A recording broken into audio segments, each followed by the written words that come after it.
Hello guys, welcome back to my channel. I hope you all guys are doing well. So today we are going to talk about Australian 190 PR visa.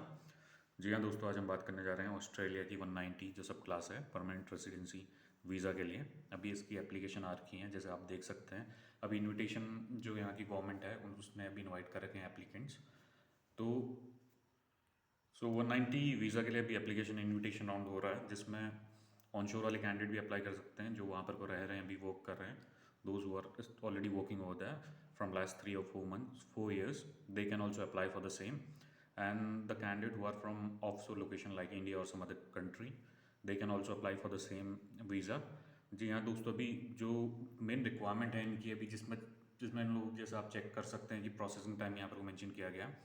जो processing time है बहुत 25% application के लिए 87 days का processing time है, जो कि approximately तुम्हारा 2 से ढाई महीने 90 डेज़ के अंदर जो एप्लीकेशन पूरी वीज़ा प्रोसेस हो जा रहा है। जिसमें आपको टाइम टेबल बता दूंगा, जिसमें जो भी स्किल ऑक्यूपेशन डिमांड पर, जैसे हेल्थ केयर वर्कर हैं, apart from health care worker they are looking for teachers. So जो इनकी फाइल प्रोसेस हो रही है, इनकी कम से कम 90 डेज़ के अंदर इनका वीज़ा आ जा रहा है, जो भी प्रोसेसिंग हो रही है। जो ई वाई आप जैसे ही आप लॉन्च करते हैं, ई वाई लॉन्च करने के बाद आपके अप्रॉक्सीमेटली आपको बताता हूँ कि कम से कम विद इन 15-20 डेज़ के अंदर आपका वहाँ से रिवॉर्ड आ जा रहा है। अगर आपका स्किल सेट सही है तो आपको वहाँ से आप अप्लाई कर सकते हैं। 90 डेज़ के अंदर आपका वीज़ा ग्रांट हो जा रहा है इसमें। जो अदर ऑक्यूपेशन है अभी ऑन डिमांड, जो स्किल ऑन डिमांड नहीं है, उसमें अप्रॉक्सीमेटली जो टाइम ड्यूरेशन लग रहा है आपका 7 to 8 मंथ्स का टाइम ड्यूरेशन लग रहा है। जो नॉर्मल रिक्वायरमेंट होती है, अगर आप इंडिया में वर्क कर रहे हैं तो इसमें आपको 3 से 4 साल का एक्सपीरियंस तो मेनली होना चाहिए। उसके बेसिस पे जो स्किल असेसमेंट का एक जो स्किल असेसमेंट होता है, जो आपके पॉइंट कैलकुलेशन होते हैं डिफरेंट पैरामीटर्स पे होते हैं। एक तो आपके एज बेसिस पे होते हैं। अगर आप 32 की एज से नीचे हैं तो आपको सबसे ज़्यादा मैक्सिमम पॉइंट मिलते हैं, जो कि 30 पॉइंट्स हैं। उसके अलावा आपको, अगर आप इंडिया में रहते हैं तो आपका जो आइल्स का पेपर देते हैं, इंग्लिश टेस्ट देते हैं, आइल्स का टेस्ट दे सकते हैं, आप पीटी दे सकते हैं, उसके स्कोर पे पूरा मैटर करता है। उसके बाद अदर ऑप्शन आते हैं, तो आपके वर्क एक्सपीरियंस कितना है उसके टाइप उसके बेसिस पे आपको पॉइंट मिलते हैं, वर्क एक्सपीरियंस के बेसिस पे। अगर आपका 3 साल से ऊपर का एक्सपीरियंस हो तो उसके बेसिस में आपको पॉइंट मिलेंगे। Apart from that, on the basis of your education you will get point. इसके अलावा अगर आपने मास्टर्स करी है तो उसके अलग पॉइंट होते हैं, बैचलर्स के अलग पॉइंट होते हैं।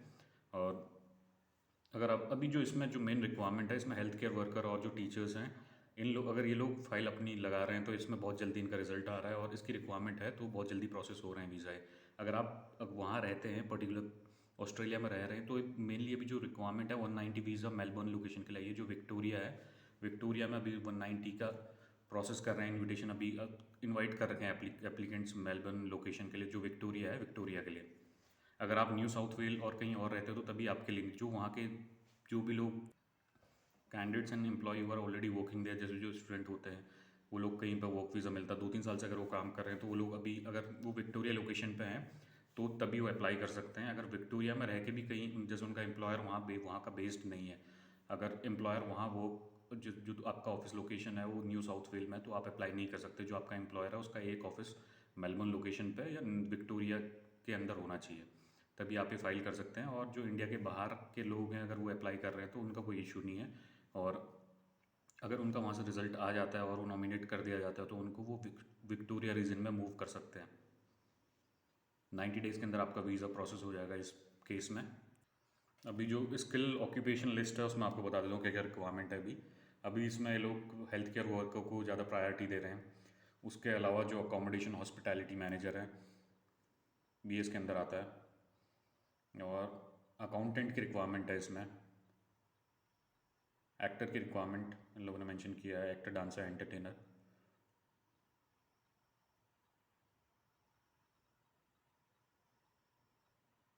एडवर्टाइजिंग स्पेशलिस्ट जो है वो भी इस कैटेगरी के अंदर फॉल होता है। एरोनॉटिकल इंजीनियर भी 190 के अंदर आता है। और पायलट की रिक्वायरमेंट है, पायलट भी 190 के अंदर आता है। नो सॉरी, 190 के अंदर पायलट का नहीं है। You can check all the information from the website, everything is mention होता है। एग्रीकल्चर कंसल्टेंट भी 190 के अंदर फॉल करता है।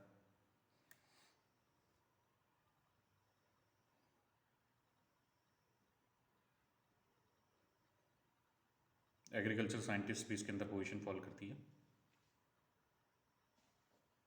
एग्रीकल्चर टेक्नीशियन इसके अंदर इंक्लूड नहीं होता है।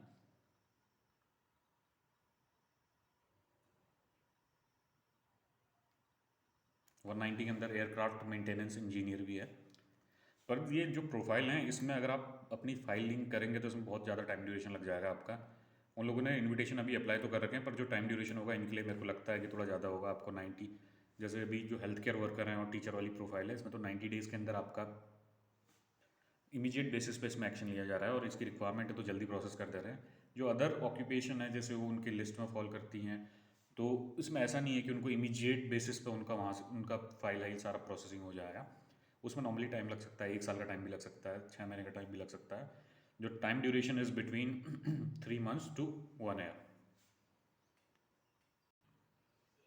जो एप्लीकेशन अगर आप ये लॉन्च करते हैं तो इसमें जो प्रोसेसिंग फ़ीस है उसका कॉस्ट है अराउंड $4,240 और इसमें जो बेनिफिट्स हैं आपको 5 साल के लिए आपको पीआर मिलता है, आपको तो बताइए। अगर आप एक बार पीआर आपको अगर लग जाता है, अगर आपको पीआर फाइल हो जाता है, अगर आपको वहाँ से सक्सेसफुल रिजल्ट आ जाता है, आपको पीआर ग्रांट होता है, तो उसके 5 साल के लिए वैलिड होता है। 5 साल के अंदर आप सिटीजनशिप के लिए अप्लाई कर सकते हैं और आपको अदर बेनिफिट, बहुत सारे बेनिफिट मिलते हैं। अगर एक बार आपको मेडिकल बेनिफिट मिलता है, आपको अपने चाइल्ड के लिए बेनिफिट मिलता है, 18 ईयर्स तक उनका एजुकेशन फ्री रहता है और आप अपनी फैमिली को स्पॉन्सर कर सकते हैं इस वीज़ा के अंदर। ये जो पर्टिकुलर वीज़ा है 190 सब क्लास, इसमें आप 2 साल तक आपको मेलबर्न में रहना पड़ेगा। विक्टोरिया रीजन के अंदर आपको 2 साल रहना पड़ेगा। उसके बाद आप कहीं भी मूव कर सकते हैं। For the initial 2 years you have to stay in Melbourne in Victoria region. Then after 2 years you can relocate to any of other places like New South Wales and other locations। जो mainly जो point हैं, जो point system होता है जिसमें point calculate होते हैं, उसके लिए आपको मिनिमम 65 पॉइंट चाहिए इसके लिए एलिजिबल होने के लिए। अगर आप 65 पॉइंट ले आते हैं तो अगर आप 65 पॉइंट से अगर आपका डेटा ऊपर जाता है तो आप इसके लिए अप्लाई कर सकते हैं। और जो मेनली अभी हेल्थ केयर वर्कर है और टीचर वाला प्रोफेशन है, इसमें ऐसा हो रहा है कि ये जो फाइल प्रोसेस हो रही है इसमें ज़्यादा प्रायोरिटी उनको दे रहे हैं जिनका इंग्लिश लैंग्वेज जिनका इंग्लिश स्कोर बहुत सही है। अगर आपका आइल्स स्कोर सही है, पीटी स्कोर सही है, तो then they are giving you preference. अभी हुआ था, मैंने बीच में कहीं इन्फॉर्मेशन देखी थी, अगर उन्होंने हेल्थ केयर वर्कर थी, उन्होंने अपना 190 सब क्लास फाइल किया था, फाइल होने के 2-3 दिन के बाद रिजल्ट आ गया था और उन्होंने 60 to 90 डेज़ के अंदर उनका पूरा वीज़ा ग्रांट हो गया, वो लोग वहाँ चले भी गए थे जो कैंडिडेट है।